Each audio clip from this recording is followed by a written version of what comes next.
I've added this lecture in response to the unprecedented crisis facing people and organisations worldwide due to the coronavirus COVID-19 pandemic. I created Smart Thinking for Times of Crisis as a workshop beginning early in 2019 and as an online course in early 2020 in order to help leaders lead themselves, their teams and organisations in preparation for and during times of crisis. Little did I know then that we would be facing a crisis across our countries, in our organisations, in the economy and in our health that is unprecedented since the Second World War. But we are where we are. So I wanted to add a lecture regarding the coronavirus pandemic.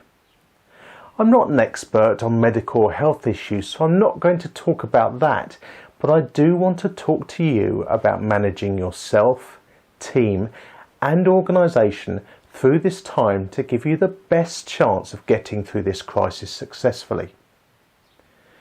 The coronavirus COVID-19 has no doubt changed your personal, organisational and business landscape overnight. In the speaking and training sector that I'm part of, those I've spoken to have lost between 65 and 100% of their work overnight, and much of the country is currently in lockdown. We've entered into a recession, of that there is no doubt. How long it will last and how deep it will be, well, no one yet knows. The priority at the moment is rightly for us to overcome the health crisis. But there are ways to manage yourself which will help you lead through this time as effectively as possible. This course is full of tools and techniques that can help you navigate these challenging times. The lectures in section 2 on self-leadership are really important to ensure that you can operate to the best and think your way through the obstacles in front of you. Emotion and thought labelling and cognitive reappraisal will help you to re-engage smart thinking, which is disrupted by anxiety and other negative feelings. Practice it at every opportunity. The lectures in section 3 on leading your team are again essential skills for any leader in this time. The crisis negotiation techniques that I teach you are as effective over Zoom, Skype, WhatsApp or the phone as they are face to face. So you can lead your team, family or friends through these tough times, whatever the social distancing requirements. People still need to be heard.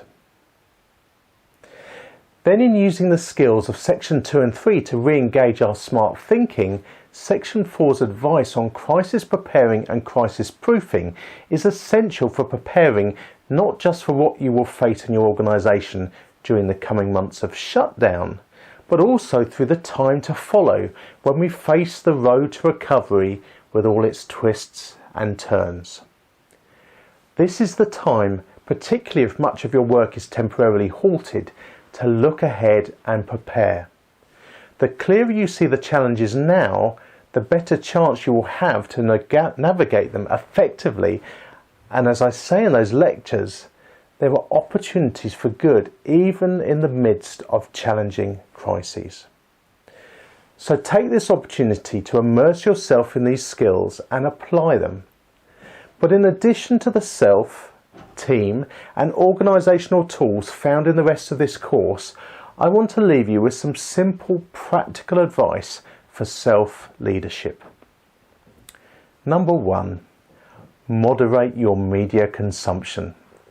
Find the most reliable sources of information and keep yourself up to date, but limit the time you're spending in front of the news. News media feeds on negative news, and yes, it's important that we're kept informed, but too much consumption will only affect your emotions and therefore your ability to think smartly. We just need to take a look at the empty shelves of supermarket after supermarket caused by panic buying to see that. So minimise your consumption. I'm generally checking the news in the morning for a short time, at lunchtime again for a short time, and in the early evening when here in the UK we're having a daily briefing from the Prime Minister. I'm keeping informed, but I'm not getting overwhelmed. Number 2, practice gratitude. We don't have to look far to find plenty of opportunities to grumble and moan. We have more than our fair share of challenges at the moment. But grumbling and moaning doesn't actually help us in the long run. Take a moment 3 or 4 times a day to find things you can be grateful for. Look for the smallest opportunity. Be thankful for your food, running water, family, the spring weather, or if you're down to your last toilet roll, then at least you have that last toilet roll. What we focus on increases in our awareness. As we practice gratitude, we will see more to be grateful for.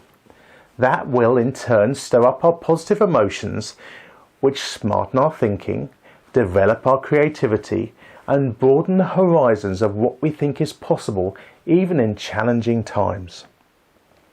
Alternatively, negative emotions will narrow our hope, belief and expectation. So practice gratitude. Number 3, laugh.